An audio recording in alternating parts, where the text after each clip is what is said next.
Yeah, we're keeping this one short and sweet because there's just not much to analyze here. As I'm likely going to title this video, this one's really just the goalies on both ends of the ice. If you did not watch much, if any, of this game, for once in this recent stretch, I'd say the box score is fairly accurate. They didn't even have to dig deep on this one. We had over 50 shots, scored on three of them. They had just over 20 shots, scored on four of them, as the New Jersey Devils lose to the Anaheim Ducks 4-3 in regulation.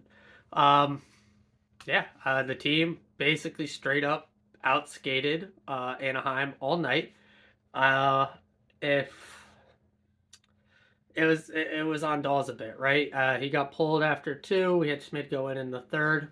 From there, we scored and they didn't, but it wasn't enough for the comeback. As first goal of the game was, of course, by the other team. In this case, Anaheim, as we're the new 2023-24 New Jersey Devils. We don't score first, so that one was pretty weak. It was ball kind of getting beat in the corner and a very great pass out to the front of the net, and Dawes gets beat 5-hole off of a pretty decent release. Again, it's one of those, if that was the only goal or even another, it's not the end of the world, but when it's the cumulative, all four goals that were let in, that's probably one that you would have liked to have seen saved if the other three weren't.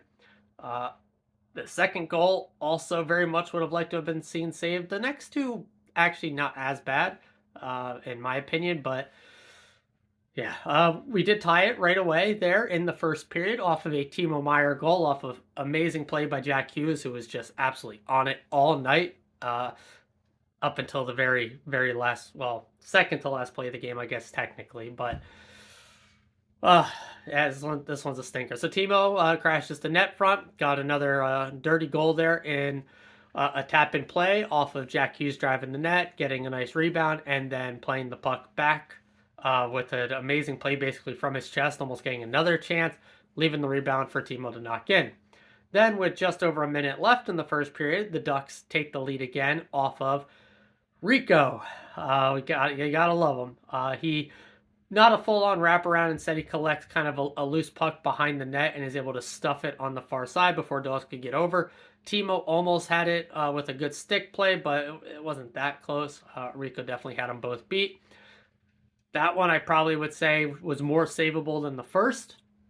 Dawes just needs to be aware of where the puck was and had the faster reaction time, or just the better mechanics, because if you watch the replay, he kind of bananas his leg, so he kind of pulls it back into the net, so it has to kind of half loop to get to the post instead of a straight shot. Maybe if he straight shots it's going to be really close. Instead, it wasn't really close at all.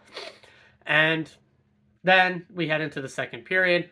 The Ducks take a 3-1 lead there off of, well, before that, actually even before the second goal, I could talk about the Radko Gudas hit on Jack with Lazar answering. We end up killing that penalty for the instigator.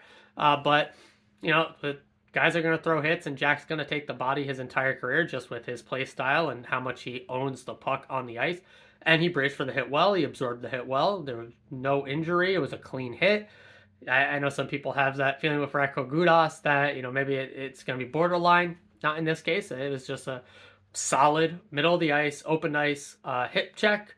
Jack absorbs it, isn't hurt, but you gotta, respect Lazar. I guess going after it was more so he kind of hugs and tackles him instead of throwing any fisticuffs. But hey, that's where I guess I can talk about the trade here real quick.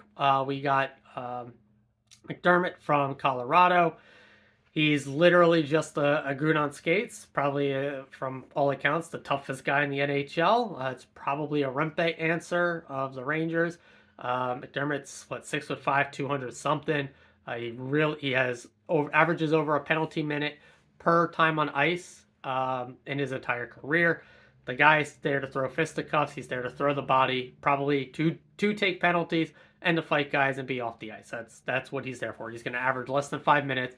He's literally going to go out there to goon it up a little bit and be a deterrent. That's not really a thing, but that's his role, to be out there so that if, say a Gudas throws a hit like that on Jack, which was clean and legal, we maybe throw him over the boards and our hit's going to be a bit more borderline. I know some Devil fans have been calling for that, not me, but yeah, that's what he was brought in for.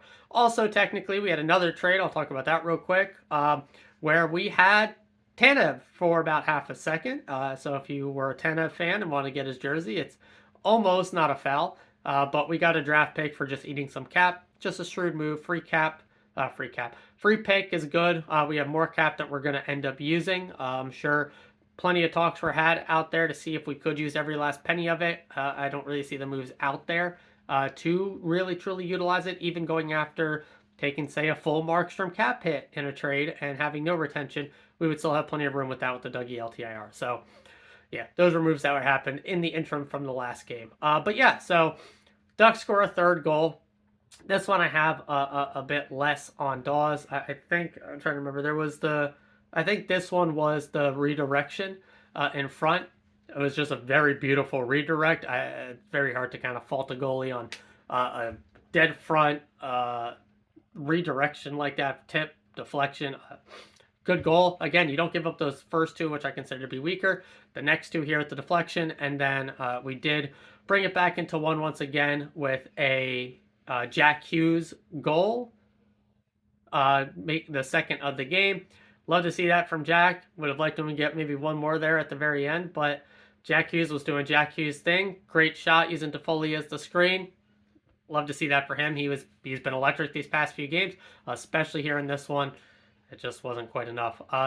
But then the Ducks then take another 2-goal lead when they make it 4-3 off of Vetrano basically just getting a completely wide open shot in front. You know me. There's absolutely no defender in between. It's a clean look. You got, it's just under 50-50 for the goalie most likely. Maybe that's one you want him to make. But it was a beautiful shot. It was really, he's streaking down and he's cutting across the ice. Dawes is respecting the pass. Probably almost didn't even see Vetrano coming across. He had no chance there. Maybe he makes that save with better positional awareness, just better awareness in the ice. And again, you'd save one of the other ones. This one doesn't feel as bad. But the third goal was unsavable, really. And this one, circumstantially, was also really difficult. But some goalies will make this save as well. From there, we did make it interesting with a power play empty net goal by Toffoli. And then we had the empty net. There was like 2 seconds left. They knocked the puck, the net off of its bearings. Jack got a penalty shot to tie it up with 2 seconds left. It would have been electric. He loses the puck trying to dangle a bit too much and doesn't score. We actually even had another chance almost off of the face-off play, but it wasn't to be had. No points. And that playoff race becomes all the tougher. Still very much in reach, but this game, you probably got to get the LA game done. Depending on the outcome of that game, it is probably going to determine if Fitz does make any moves for this season or if it is looking towards the future. As by that point, depending on what some other teams do, as the Flyers did lose last night, but the Caps won, so they technically pass us. I'm still not really concerned about the Caps long term, so the Flyers losing was much more important there. But it's them and Tampa, really. It's watching how their games go and how ours go. So we'll see how this one versus LA goes. I'll have the reaction for that. And yeah, I said I wasn't going to talk much, and I still ended up breaking it down a bit, I guess. But yeah, basically all the skaters did fantastic, and our goalie, as Schmid was fine coming in relief, Dawes just was not. And now we'll see who we play versus LA, I guess. I'm assuming Schmid, unless Vitek's back, but I don't even think he traveled. So yeah, rough. Goaltending again, guys. Goaltending again. What are you going to do? But yeah, that's going to do it. But even after a game like this, it's, as always and forever, let's go.